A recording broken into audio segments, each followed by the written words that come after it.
Dan sebagai definisi, sebenarnya pembelajaran sepanjang hayat ni adalah satu skill, kemahiran yang ada di dalam seorang individu, yang di mana kita mengharapkan dia masih ingin mengupgrade atau mengupskill diri sendiri walaupun di luar ruang lingkup pendidikan secara formal. Dan macam mana pula kalau orang tu dah keluar baru dia nak jadi pembelajaran sepanjang hayat, dan macam mana pula peranan universiti. So maksudnya di sini adalah peranan universiti semasa mereka bergelar pelajar adalah memberikan skill atau kemahiran yang perlu untuk dia mulakan pembelajaran bila di luar sana. Sebab di luar sana untuk kita menjadi lebih baik di dalam kerjaya, untuk menjadi lebih baik dalam bidang yang kita buat, hobi dan sebagainya, dia perlukan sedikit skill lah. Maksudnya kalau kita perlukan cari maklumat semasa dia belajar di universiti, kita dah dedahkan dengan kemahiran. Okey, start dengan tajuk yang mudah dulu, introduction to something. So bila kita Google, kalau kita pergi ke perpustakaan dan sebagainya, kita tahu nak pergi ke mana. Pengetahuan nak pergi mana lah, itulah sebenarnya kemahiran pembelajaran sepanjang hayat. Itu yang kita nak setiap graduan, setiap warga universiti ada kemahiran itu. Apa yang dia belajar tu kita pulangkan. Mungkin seorang ingin upskill diri dia dalam bidang berkebun, nak tanam pokok durian belakang rumah contohnya. Sekarang ni musim durian nak habis. So bila kita makan tu rasa sayang nak buang. Sebab yang beratnya tu kulit dengan biji kan. Isi dia sikit je. Sekilo dah RM40. Sayang nak buang biji. So dia pun buka Google how to actually Google pun kan dah pandai. Cari dalam bahasa Melayu ni kita jumpa cara menyemai biji durian. Adalah kat situ. So kita cari nak semai dulu. Kita tahu lepas semai kita jaga macam mana. Kita cari maklumat tu. Jadi pencarian maklumat secara berperingkat, kita mula daripada yang mudah sampai yang kesusah. Itu sebenarnya kemahiran pembelajaran sepanjang hayat yang kita nak ada di dalam setiap individu, termasuklah belia yang kita katakan pada petang ni lah. Kita ni sebagai manusia kita ada purpose, kita kena perlu ada tujuan. So nak cari tujuan tu dia melalui proses yang panjang dan berstruktur. Sebab tu kat sekolah dulu kalau subjek pun kalau kita tengok tak semua kita pakai sekarang. Banyak juga budak-budak kecil lah kalau tanya saya.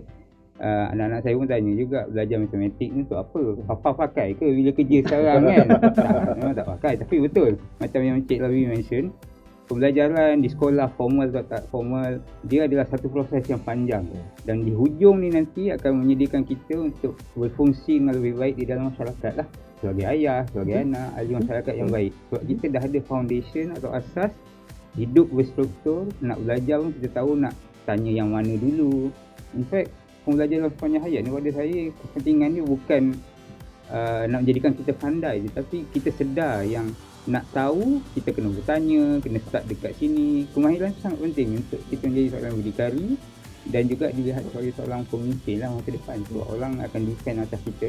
So sebagai seorang pemimpin yang boleh berdikari dan boleh bawa orang lain bersama-sama, itu adalah satu yang sangat baik. Tapi pada saya cabaran tidak mudah untuk kita selesaikan kalau kita tak start pada tempat yang betul. Pada saya tempat yang betul adalah kita kena bezakan apa yang within our control and bukan di dalam kawalan kita. Yang bukan dalam kawalan kita adalah facts of life. Facts of life contohnya Cik Ali cakap sekarang kita dalam pasca COVID-19. Ini facts of life. Kita tak boleh lari. Ekonomi meludung, kita tak boleh lari. Tapi apa yang boleh kita kawal adalah diri kita. Betul. Sifat kita, karakter kita, apa yang kurang kita belajar, apa yang dah lebih kita ajar orang lain, kita kongsi. Ini kita boleh buat. So pada saya cabaran untuk mahasiswa sekarang adalah kita kena pastikan diri kita adalah resilient, diri kita mudah berubah, mudah belajar benda-benda baru. Kerana fact of life ialah kita takkan tahu apa jadi akan datang. Bila COVID-19 datang hari itu, dalam masa beberapa bulan saja, satu dunia ekonomi boleh meludung. Satu dunia orang tak kerja, duduk rumah. Sampai lain negara, lain caranya, kita faham. Ada negara berjaya, ada negara tak berjaya. Ada negara sampai sekarang masih berpuluh ribu lagi mereka masih positif. Sedangkan kita dah naik 2 digit, kita dah gelabah dah. Sebab negara kita antara yang berjaya mengekang penularan wabak COVID-19 lah.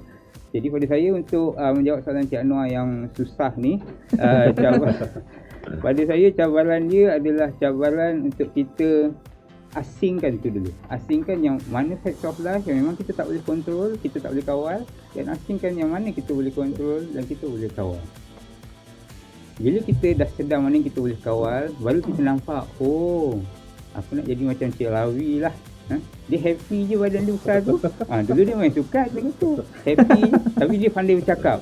Dia berani mengeluarkan pendapat. Saya nak jadi macam Cik Lawi. When I grow up, I want to be like Mr. Lawi. So, start from there. So, bila kita start dan nampak apa yang kita nak, kita akan nampak jalan dia. Dan nampak jalan tu pun datang daripada kemahiran pelajaran sepanjang hayat tadi lah. Dia start, dia kecilkan, dia pecahkan masalah tu jadi kecil-kecil, kemudian baru satu-satu dia belajar. Dan juga kalau boleh saya kongsi sebelum masa berakhir ni, takut tak sempat sebab kopi belum sampai lagi. Ialah kita kena sedar yang whatever happens to you, apa yang jadi pada kita, semuanya atas kita. Apa yang kita rasa adalah reaksi yang kita sendiri dah latih. Ini berkait dengan karakter diri kita lah. So sangat suka saya nak galakkan agar kita semua berlatih untuk jadi lebih positif lah. Ekonomi meredum macam Mbak Cik Lawi cakap. Yes, memang itu facts of life, kita terima. If each one of us belanja RM100, kita ni lah yang akan menggerakkan ekonomi Malaysia, bukan orang lain. Apa jadi kat kita bukan atas orang lain. Jangan salahkan makan kalau badan kita gemuk. Salahkan habit kita around eating, itu yang jadi masalah. So semuanya apa yang terjadi adalah atas kita. Tapi kena start bezakan mana yang boleh kawal, mana yang tak boleh kawal. Yang boleh kawal itulah yang kita kena fokus.